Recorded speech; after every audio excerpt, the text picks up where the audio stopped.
Well, in a time where there are so many Americans who are really disenchanted with the major political parties, a lot of people don't like Joe Biden, a lot of people not real fond of President Trump. It seems like that'd be an opportune moment for the Libertarian Party, and yet the Libertarian Party is getting probably less press than it has any time in the recent past, certainly far less press than it got last time in 2016. Joining us on the line is Dr. Jo Jorgensen. She is the 2020 Libertarian Party presidential nominee. Dr. Jorgensen, thanks so much for joining the program. Really appreciate it. Oh, thanks, Ben. Great to be here. So why don't we talk about the possibility of success for the Libertarian Party? You know, as somebody who identifies as a social conservative with real libertarian leanings on government involvement in the issues, why hasn't the Libertarian Party seen greater success? Is that a party structural issue? Is that a two-party issue?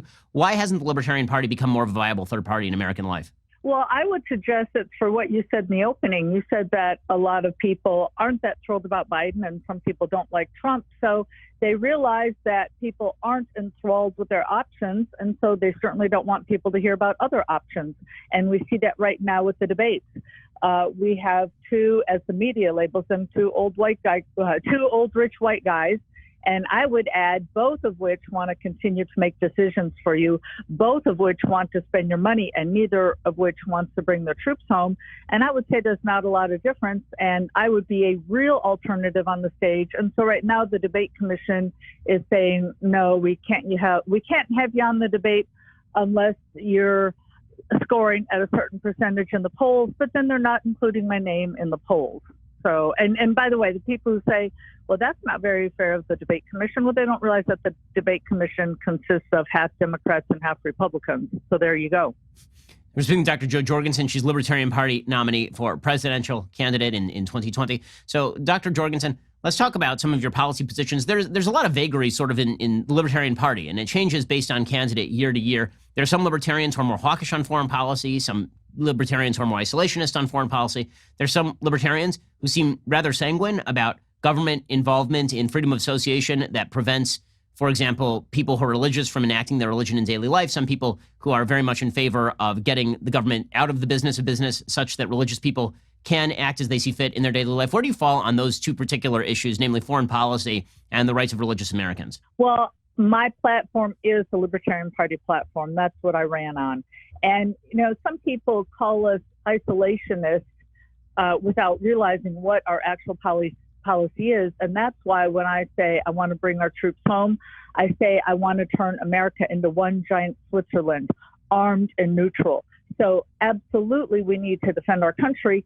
However, just like Switzerland, who is a banking capital, who does have tourists come in, who does have people cross the borders and goods cross the borders, I want to be good world neighbors with other people. I want to allow tourists in, and I want our people to travel. And unlike Donald Trump, I don't want to get into any tariff wars, any trade wars, because I want people to be able to peacefully trade with one another.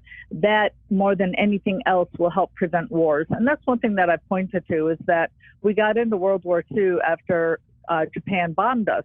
Well, they're probably not going to bomb us now, considering how many Toyotas and Hondas we buy from them, because you tend to not bomb your best neighbor, or your best customer, rather. So we just need to be good neighbors to the world. So speaking in that particular arena, what would be your strategy to counter a rising China? So China has been engaged in intellectual property theft. They've been engaged in bad behavior, ranging from essentially the release of people with the Wuhan virus throughout the world to aggressive action on the international stage. What would be your treatment of China? I certainly understand the free trade position. I'm a free trader myself, but I also understand the idea that sometimes the United States has to take action in the economic sphere against nations that threaten American interests, including during the Cold War, the Soviet Union. How would you treat China? Oh, of course, theft is theft, and we need to go after them in court. And I'm not even against going after, if it's determined that we got the virus from the lab, or people were doing something wrong, or, you know, whether it was negligence or on purpose, I have no problem with taking legal action against those people. Now, what I don't want to do is get into an all-out war with China. We can't afford to get into a war with China because we could blow each other up. We have the power to do that. However, I see no problem with going after the individuals or the organization, just as, for instance, if we had a university lab that did something, somebody could go after the university lab. But that doesn't mean that you go after the entire Chinese government, and it doesn't mean that you go after all the Chinese people. There's no reason to punish the Chinese citizens in general by not trading with them, because there are others who are committing theft. We need to, just like any other theft, bring them to justice, lock them up. We're speaking with Dr. Jo Jorgensen, the Libertarian presidential candidate. So, Dr. Jorgensen, on the religious liberty issues, I say there have been some pretty significant splits between libertarians and religious American social conservatives. As I say, I'm a social conservative. What I mean by that is that I believe in strong social institutions, the strengthening of church and family. A lot of people who are religious tend to see libertarian ideals as existing in sort of direct contravention of that. I've never understood why that has to be. But there are certain, libertarians who have said before that, for example, broad-ranging rules that force businesses to serve people that they don't want to serve in spite of their religious ideals, that those should be promulgated. Where do you stand on religious liberty? Well, that it's clear from the Constitution that we do have religious liberty.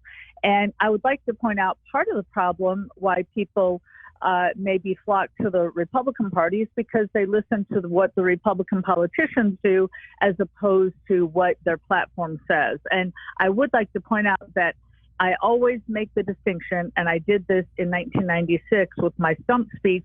I point out how the many fine Republican voters are not getting what they want from the Republican politicians. And we saw, for instance, John McCain do his big thumbs down when they were trying to get rid of Obamacare, and the Republican politicians that supported Obamacare, even though we saw that distressing case. It just broke my heart to see the nuns, and keep in mind, Catholics in general, abortion is murder. However, Catholic nuns particularly, that's very distressing that they were required by Obamacare to provide insurance that would basically cause them to offer what they think is murder.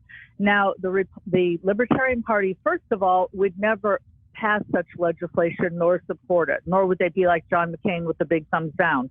Secondly, while Republican legislation has indirectly or directly paid for Planned Parenthood and so forth, the Libertarian Party, even the staunchest pro-choice person, would never take a single penny of taxpayers' dollars and have it go towards abortion, because we believe in religious freedom and that people should spend their own money how they want to, and they should lead their lives how they want to, not how the government wants them to.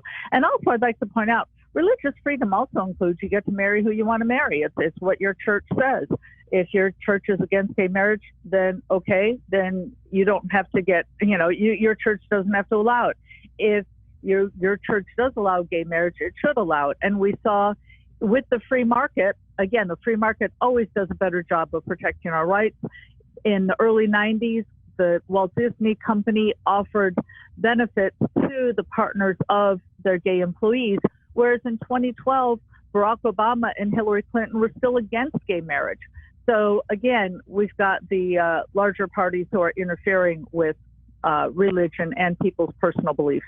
Well, it's Dr. Jo Jorgensen, 2020 Libertarian presidential nominee. You can check out her campaign at Jo20, that's without an E, right? JO20.com, yes. JO, the number 20.com to check out the Libertarian Party. Dr. Jorgensen, appreciate the time. Oh, thanks so much. Have a great day.